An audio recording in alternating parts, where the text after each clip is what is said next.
आपके दिमाग में कभी न कभी यह ख्याल तो आया ही होगा कि आसमान के ऊपर क्या है और पृथ्वी के नीचे क्या है। कई सारी धार्मिक मान्यताओं के आधार पर हमें ये बताया जाता है कि जो आसमान के ऊपर देवताओं का वास है। कई सारी कथाएं प्रचलित हैं जिनमें यही बताया जाता है। हमारे बुजुर्ग भी यही बताते हैं, हमें कहानी सुनाते थे पहले, उनमें यही बताते थे कि आसमान के ऊपर देवता लोग रहते हैं। और कई सारे टीवी सीरियल में भी यही दिखाया जाता है। तो हम लोगों को पहले यही लगता था, जब इन सब चीज़ों की खोज नहीं हुई थी तो यही लगता था कि आसमान के ऊपर स्वर्ग होगा वहीं पर, और वहाँ पर देवता लोग रहते होंगे। अब दूसरा सवाल ये आ जाता है कि पृथ्वी के नीचे क्या है। कई सारे लोगों को ये लगता है कि पानी नीचे से निकलता है, तो वो ये सोचते हैं कि पृथ्वी के नीचे सब पानी ही पानी है। कई सारी धार्मिक मान्यताओं में ये बताया जाता है कि पृथ्वी पानी के ऊपर तैर रही है। कई लोग ये बताते हैं, कई सारी हमारे समाज में इन सब चीज़ों को लेकर कथाएं प्रचलित हैं कि कोई कहता है कि पृथ्वी कछुए के ऊपर टिकी हुई है, और कोई कहता है कि पृथ्वी बैल के सींग के ऊपर टिकी हुई है। जब इन सब चीज़ों की खोज वैज्ञानिकों ने कर ली तो अब इन सब कथाओं की गुंजाइश कहीं भी नहीं रह गई है। लोग इन्हें मानने से इनकार कर रहे हैं, क्योंकि आज विज्ञान ने इन सब चीज़ों की खोज कर ली है और सभी लोगों ने इन सब चीज़ों को पढ़ा है। इन्हीं सब चीज़ों को देखते हुए मैंने सोचा है इन सब चीज़ों पर एक सीरीज बनाई जाए। इस सीरीज में मैं शुरुआत से लेकर अंत तक सारा कुछ समझाऊंगा। इसमें शुरुआत होगी कि ब्रह्मांड की उत्पत्ति कैसे हुई, जब ब्रह्मांड नहीं था तो क्या था, और शुरू से लेकर अंत तक इसमें तारा कैसे बनता है, गैलेक्सी क्या होती है, बिग बैंग क्या था, इन सब चीज़ों को मैंने इस सीरीज में समझाया हुआ है। अगर आप मेरी सीरीज को कंप्लीट टाइम निकाल कर देखते हैं तो मेरा दावा है कि आपका नज़रिया इन सब चीज़ों के लिए बदल जाएगा। हम सबसे पहले शुरुआत करेंगे कि ब्रह्मांड की उत्पत्ति कैसे हुई है, और जब ब्रह्मांड की उत्पत्ति नहीं हुई थी तो उससे पहले क्या था।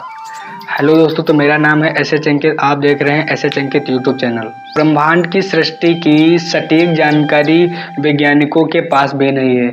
वैज्ञानिक अभी यह पता लगाने में पूरी तरह से सक्षम नहीं है कि असल में हुआ क्या था। कई सारी धार्मिक मान्यताओं के आधार पर हमें कई सारी कथाएं बताई जाती हैं जिनमें ब्रह्मांड की उत्पत्ति के बारे में बताया गया है। हिंदू धर्म के अनुसार ब्रह्मा नामक देवता ब्रह्मांड की सृष्टि करते हुए प्रारंभिक प्रकृति के एक आधार पर उत्पन्न हुए थे। इसी तरह जैन धर्म के अनुसार ब्रह्मांड अनादि और नित्य है। वैज्ञानिकों के अनुसार ब्रह्मांड की सृष्टि बिग बैंग नामक घटना से हुई थी, जो आज से लगभग 13 अरब साल पहले घटित थी। ब्रह्मांड की उत्पत्ति के बारे में कई सारी थ्योरी प्रचलित हैं, जिसमें से एक थ्योरी बहुत ही फेमस है जिसका नाम है बिग बैंग।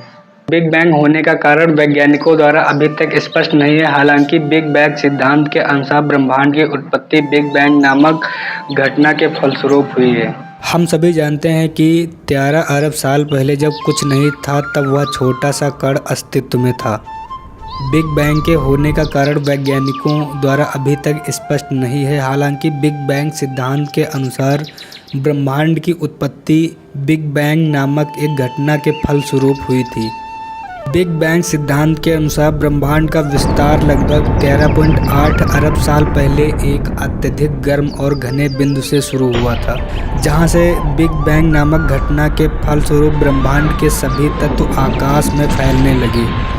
इस घटना के बाद से ब्रह्मांड निरंतर विस्तार कर रहा है और उसमें स्थित सभी तत्व अपने अपने स्थानों पर निरंतर बदलते रहते हैं।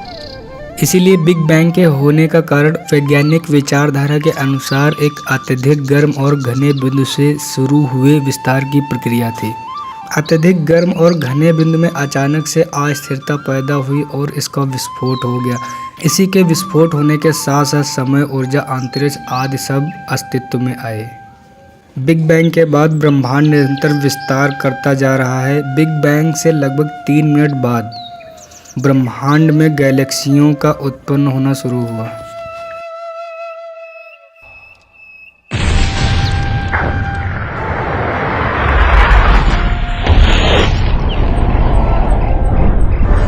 गैलेक्सियों में तारे और उनके आसपास के ग्रहों का उत्पन्न होना शुरू हुआ, जो दीर्घकालिक विकास के बाद में जीवित पदार्थों जैसे प्रकाश, ग्रह और सितारों के संसार में बदल गए।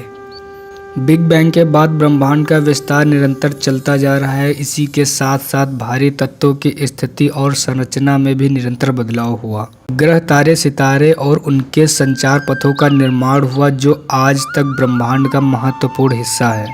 समय के साथ तत्वों के आपसी गुरुत्वाकर्षण के कारण गैलेक्सियों, तारों और सितारों का संख्यात्मक विस्तार हुआ और ब्रह्मांड में अब लाखों गैलेक्सीज हैं और जिनमें लाखों तारे हैं।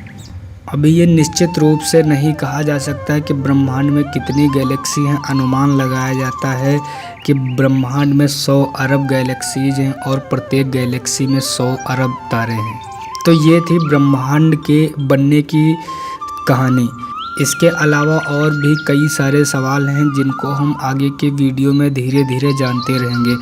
तारे, गैलेक्सी क्या होते हैं, कैसे इनका जन्म होता है, हम ये सारे सवालों के जवाब को आगे की वीडियो में विस्तार से जानेंगे। मैं इन सब पर एक एक सेपरेट वीडियो बनाऊंगा, बस आप निरंतर इस चैनल पर आकर देखते रहना।